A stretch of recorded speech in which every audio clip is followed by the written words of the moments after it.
নমস্কাৰ বন্ধুসকল, কেনে আছে আপোনালোক? আশা কৰোঁ আপোনালোক ভালে আছে। মোৰো ভাল। আজি মই মাছৰ আঞ্জা এখন বনাম, খৰিচা টেঙা দি শ'ল মাছৰ আঞ্জা বনাম। এয়া আমি তেল দিলোঁ কেৰাহীত। তেলখিনি অকণ ভালকৈ গৰম হ'লে আমি মাছখিনি ইয়াত দিম। মাছখিনি আমি শ'ল মাছ লৈছোঁ। শ'ল মাছ আমি ভালকৈ ধুই মেলি ল'লোঁ। এয়া আমি নিমখ দিছোঁ, এয়া হালধি দিলোঁ,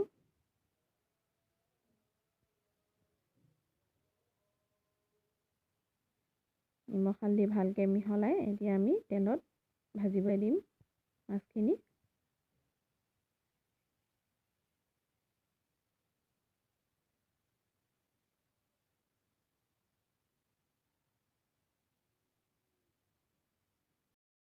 এয়া আমাৰ মাছ ভজা হৈ গ'ল। আমি তেলৰ পৰা মাছখিনি নমাই ল'লোঁ। এতিয়া এয়া চাওক, মাছখিনি মই খুব টানকৈ ভজা নাই, অলপকৈ ভাজিছোঁ। মাছখিনি বৰ বেছি টানকৈ ভাজিলে খাবলৈ ইমান সোৱাদ নালাগে। এনেকৈ অলপ ভজা হ'লেই আৰু অলপ ভজা হ'লেই নমাই থ'ব লাগে। এতিয়া আমি সেইখিনি মাছ ভজা তেলতে আমি কেইফুটামান নহৰু দিলোঁ। থেতালি লৈছোঁ নহৰুখিনি। এতিয়া আমি নহৰু দিলোঁ।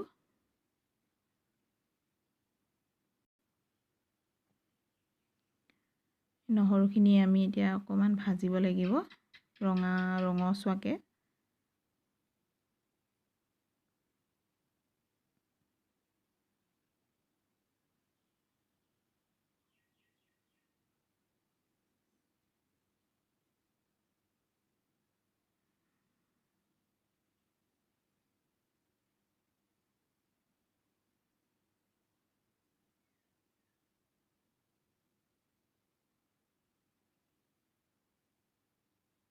আমাৰ নহৰুখিনি ভজা হৈ গ'ল।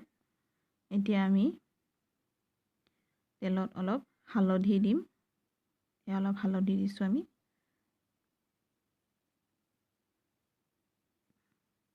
বৰ বেছি হালধি দিব নালাগে, অলপ এয়া নিমখ দিলোঁ আমি। এতিয়া আমি খৰিচাখিনি দি দিম এই তেলতে। এতিয়া আমি ভালকৈ খৰিচাখিনি ভাজিব লাগিব।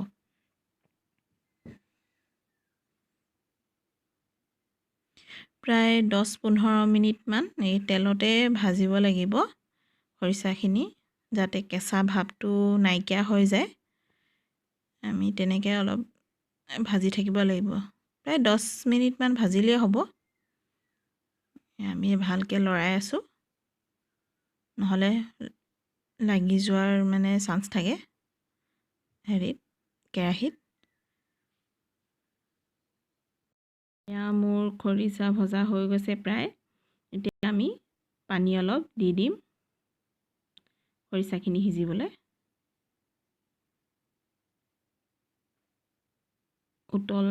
ভালকৈ উতল আহিলে আমি মাছখিনি দি দিব পাৰিম খৰিচাখিনিত। অকণমান উতলাব লাগিব ভালকৈ। আমাৰ আঞ্জাখনত উতল আহিলে এয়া আমি অকণমান নিমখ দিলোঁ। এতিয়া আমি ইয়াত মাছখিনি আমি দি দিম।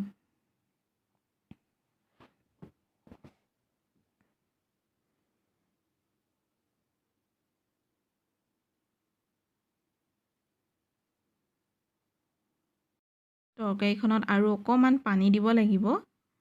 এয়া আমি তৰকাৰীখনত অলপ পানী দিছোঁ। এয়া আমাৰ টেঙা আঞ্জাখন হৈ গ'ল প্ৰায়। আমি এতিয়া ইয়াত কেঁচা জলকীয়া 4-5টামান ফালি দিছোঁ।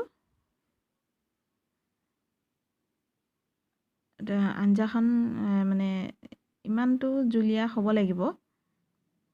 বৰ বেছি ডাঠ হ'লে খাই ভাল নালাগিব, ইমান জুলীয়া লাগে তৰকাৰীখনত। এয়া আমাৰ তৰকাৰী হৈ গ'ল। আপোনালোকে কেনে পালে মোক জনাব। মোৰ ইউটিউব চেনেলটো ছাবস্ক্ৰাইব কৰিব আৰু মোক লাইক এটা দিব প্লিজ, যাতে মই আৰু নতুন ভিডিঅ' আপোনালোকৰ আগত আগবঢ়াই থাকিব পাৰোঁ। ধন্যবাদ।